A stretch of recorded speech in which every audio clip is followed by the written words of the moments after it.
स्वागत है आप सभी का दोस्तों। मेरा नाम है फैजान और आपके स्कैन क्लास के साथ आज के इस सेशन में हम बात करने वाले हैं हमारे डेल्फी 7.1 एपी कंट्रोल मॉड्यूल के बारे में। और इस सेशन के अंदर आपको कंप्लीट इन्फॉर्मेशन मिलने वाली है कि इस बोर्ड के अंदर में हर एक सेक्शन क्या काम करता है। इसी टाइप का एक और वीडियो हमारा जो यॉश का BMD सीरीज का ECU आता है हमारे टाटा, महिंद्रा, hyundai, अशोक लीलैंड, फोर्स जैसे ब्रांड्स के अंदर में BS6 डीजल इंजन को ड्राइव करने के लिए, उसके ऊपर भी हमने पूरी informative video section by section explain करते हुए बनाई हुई है। अगर वो आपने नहीं देखी है तो आप आई बटन पे क्लिक कर देना।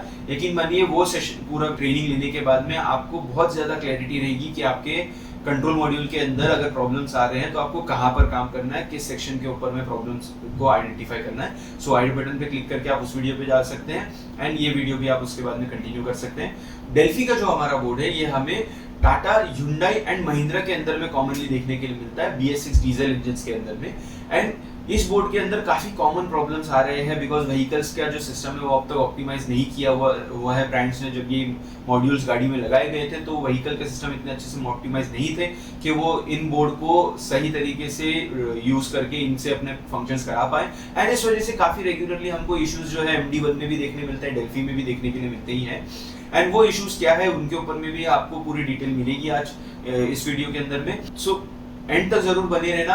एंड इसी तरह के अगर आप और भी ट्रेनिंग्स लेना चाहते हैं, अगर आप चाहते हैं का ECM रिपेयर आप खुद करें एंड अगर आप ऑलरेडी करते हैं और आप चाहते हैं कि आपको ये रिपेयर करने में आसानी हो, स्कैन क्लास का जो ऑफिशियल एप्लीकेशन है आपको उसकी लिंक डिस्क्रिप्शन में मिल जाएगी इसी वीडियो की। वहां पर क्लिक करते आप ऐप को डाउनलोड कर लीजिएगा और एप्लीकेशन के ऊपर में मल्टीपल ट्रेनिंग्स अवेलेबल है जिसके अंदर में अगर आप बिल्कुल ECM रिपेयर नहीं करते हैं तो आप अपने फंडामेंटल्स को क्लियर कर सकते हैं जिससे कि आप किसी भी कंट्रोल मॉड्यूल को प्रॉपरली डायग्नोस करके आइडेंटिफाई कर सकते हैं उस ट्रेनिंग के थ्रू कि उसमें फॉल्ट है या नहीं।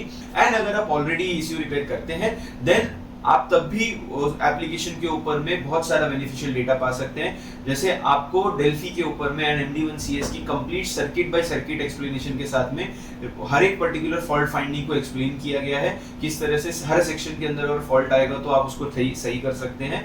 पूरी ट्रेनिंग वीडियो वहां पर आपको अवेलेबल है। साथ ही साथ में आपको आपका जो डेल्फी 7.1 है इसकी भी वीडियो उसके ऊपर अवेलेबल हो जाएगी जिससे आपका काम रेगुलर काम और ज्यादा फास्ट हो जाता है। रेगुलरली आप अपने काम को बेहतर तरीके से आप कर पाते हैं। सो डिस्क्रिप्शन में जाकर के लिंक पर क्लिक करना एंड एप्लीकेशन पर जाकर के आप लोग ये सारी ट्रेनिंग्स का फायदा उठाइए जिससे कि आपकी ग्रोथ होती है, आपकी भी अपस्किलिंग होती है। सो इसी के साथ में चलिए अब शुरू करते हैं हमारे सेशन के साथ में। समझते हैं हमारा डेल्फी 7.1 एपी जो बोर्ड है इसके अंदर में सेक्शंस क्या काम करते हैं, प्रॉब्लम्स कहाँ पर अक्सर देखने के लिए मिलती है।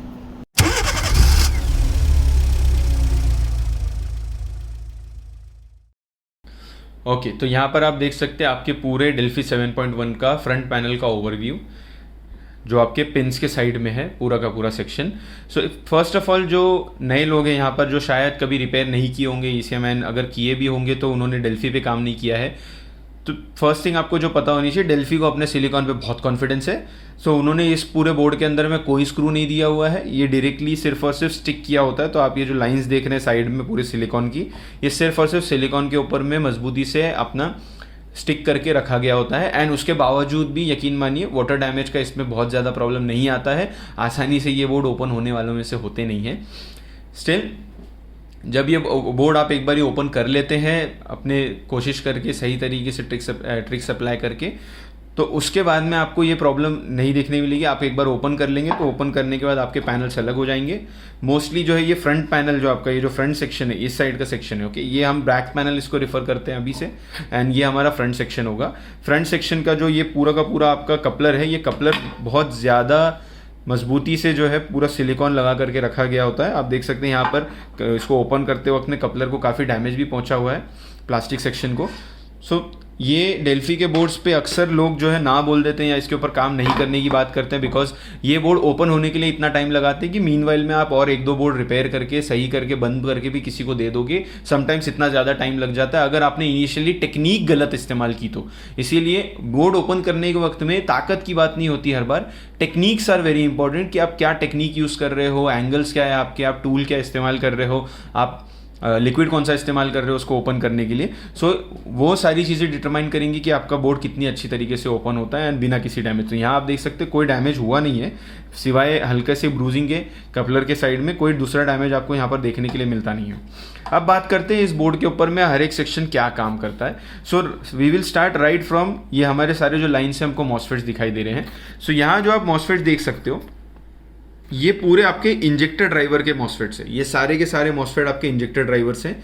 यहाँ से आपके इंजेक्टर का लो साइड एंड हाई साइड चलेगा, जो कि काफ़ी कॉमन प्रॉब्लम है हमारे डेल्फी के बोर्ड ही नहीं, बॉश के बोर्ड में भी। जैसा मैंने स्टार्टिंग में कहा कि ऑप्टिमाइजेशन का इशू है हमारे बोर्ड्स, हमारे व्हीकल्स के अंदर में, जिससे आपके जो इंजेक्टर्स है उनको कितना करंट जाना चाहिए, कितना उसके अंदर में उसकी फायरिंग होनी चाहिए, उसके केसेस के अंदर में थोड़ा सा ऑप्टिमाइजेशन वीक है शुरू में जो गाड़ियाँ आई BS6 के अंदर में, बिकॉज BS4 के कुछ ही सालों के बाद में इमीडिएटली BS6 अप्लाई कर दिया गया एंड ब्रांड को थोड़ा टाइम लगता है अडेप्ट करने के लिए सारी चीज़ें, तो गलतियां शुरू के मॉडल्स के अंदर होने की ज़्यादा गुंजाइश होती है एंड उस वजह से आपके इंजेक्टर सेक्शन में काफ़ी रेगुलरली प्रॉब्लम आता है। तो ये जो मॉसफेट्स आप देख रहे हो यहाँ पर, ये पूरे आपके लो साइड एंड हाई साइड को ड्राइव करने के लिए मॉसफेट्स है एंड इनमें जो कॉमनली प्रॉब्लम आता है काफ़ी ज़्यादा, वो प्रॉब्लम आपको आता है यहाँ सेंटर के पूरे सेक्शन आप देख सकते हैं। यहाँ पर डायोड लगे हुए 3 लेग्स के अंदर में एंड देन यहाँ पर मल्टीपल रेजिस्टर्स लगे हुए हैं छोटे छोटे, ये सबसे ज़्यादा खराब होते हैं, जिनकी वजह से आपके इंजेक्टर्स के बंद होने का फॉल्ट आ जाता है और इंजेक्टर्स बंद हो जाते हैं, फायर नहीं करते हैं इन मॉसफेट्स के रेजिस्टर्स के कारण। इसके बाद हम ऊपर अपर साइड में बढ़ते हुए यहाँ आप देख सकते हो, यहाँ पर 6 अलग अलग पैड्स दिए हुए हैं सेम टाइप के, 6 पैड्स दिए सेपरेट, बट सभी के लेग्स बिल्कुल सेम है। और जब आपको ये बोर्ड मिलेगा तो आप देखेंगे यहाँ पर एक कॉमन आईसी लगी हुई है जो यहाँ पर, जो कि आपकी एच ब्रिज आईसी होती है। तो ये बोर्ड आपका 6 डिफरेंट वाल्व्स को चलाने का काम कर सकता है, जैसे आपका EGR वाल्व हो गया, बटरफ्लाई स्टाइल EGR वाल्व हो गया आपका, थ्रॉटल बॉडी का वाल्व हो गया आपका, वो भी बटरफ्लाई वाल्व होता है। सो ऐसे ही डिफरेंट वाल्व्स जो आपकी गाड़ी के अंदर में आते हैं, उन सभी को ड्राइव करने का ये पूरा का पूरा सेक्शन काम करता है आपके बोर्ड के अंदर में। इसके बाद में आप आ जाते हो थोड़ा सा अहेड एंड यहाँ पर आप देख सकते हैं यहाँ पर एक मॉसफेट और एक यहाँ पर ट्रांजिस्टर लगाया गया है, जिससे कि एक्चुएटर को ड्राइव किया जा रहा है आपके पिंस के ऊपर में जो लगे हुए हैं।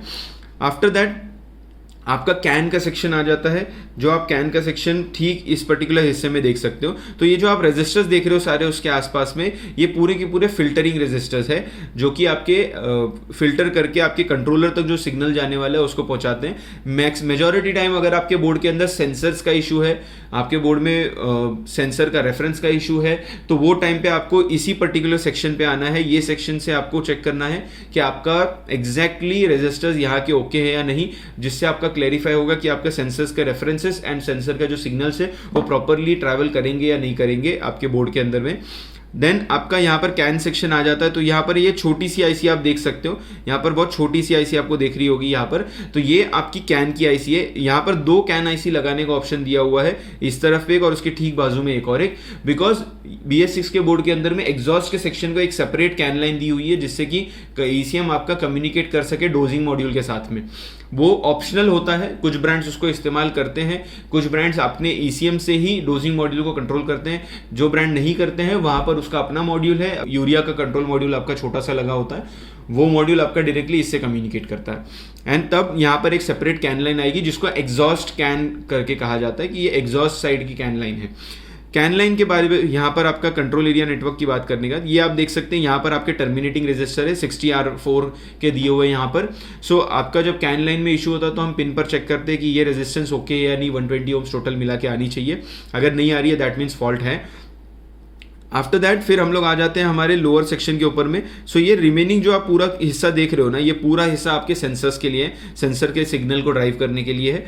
एंड यहाँ पर आप देख सकते हो, यहाँ पर आपका मेन माइक्रो कंट्रोलर है, जो आपके पूरे बोर्ड का ब्रेन है। माइक्रो कंट्रोलर के ठीक बाजू में आपको यहाँ पर आपके 2 आईसीज देखने के लिए मिलते हैं। ये दोनों ही आईसी आपके सेंसर्स को ड्राइव करने का काम करती है, सेंसर्स के सिग्नल्स को एक्सेप्ट करके, उसको एम्पलीफाई करके, उसको डिजिटल फॉर्मेट में कन्वर्ट करके फिर कंट्रोलर तक पहुंचाती है। अब कौन से सेंसर्स? सो ये दोनों आईसी का काम है। आपका O2 सेंसर हो गया, लैम्डा सेंसर जिसको कहा जा सकता है, उसके अलावा आपका यूरिया के सेंसर हो गए, लेवल सेंसर्स हो गए।